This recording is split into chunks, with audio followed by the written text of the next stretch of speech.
very quickly, I mentioned the issue of sin, and this is where this works out practically for me. Okay.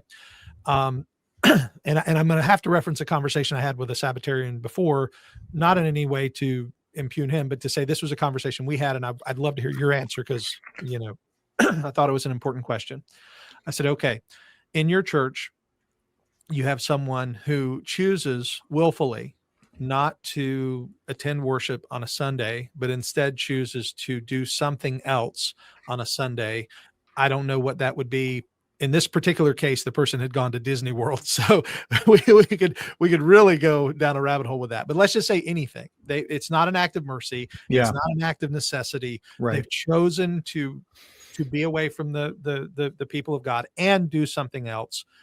Would you call that person to repentance? And do you see this as the same as if they had done one of the other, like if they had stolen from the church or committed adultery or murder? Do you see it the same? Okay, that's a really good question. It's a tough one too, because I definitely see the point that you're driving at here. Your point is, if we're saying that the Sabbath is abiding moral law and to break the Sabbath is sin, then would we discipline somebody for that particular sin? Yes. To that, I would reply, yes, I do think that sinning against the Sabbath is still sin, but because a person sins does not automatically trigger church disciplinary processes in every case. We all sin all the time, every day.